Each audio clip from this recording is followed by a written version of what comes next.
কাজ দিতে পারবে না 10 জনকে, লোক নিয়ে যাচ্ছে 100। মাননীয় স্পিকার, আপনাকে ধন্যবাদ। মাননীয় সংসদ সদস্যকে ধন্যবাদ। তিনি একটি গুরুত্বপূর্ণ বিষয় আমাদের সামনে এনেছেন। এটা সঠিক যে ইদানিং লক্ষ্য করা যাচ্ছে যে বাংলাদেশি বিশেষ করে যারা দেশের বাইরে যাচ্ছে তারা অনেকে মিলে কিংবা ওই দেশের মালিক পক্ষের সাথে মিলে একটা নামে মাত্র কোম্পানি খুলে তারপরে এখান থেকে অনেক লোক নিয়ে যায়।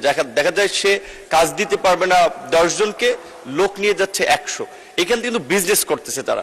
সো এখন ওইখানে যখন একটা ডিমান্ড লেটার ওখানকার দূতাবাস কর্তৃক সত্যায়িত এখানে জমা দেয়, তখন কিন্তু আমরা এটা ধরে নেই যে ওখানকার এমবাসি যাচাই বাছাই করেছে।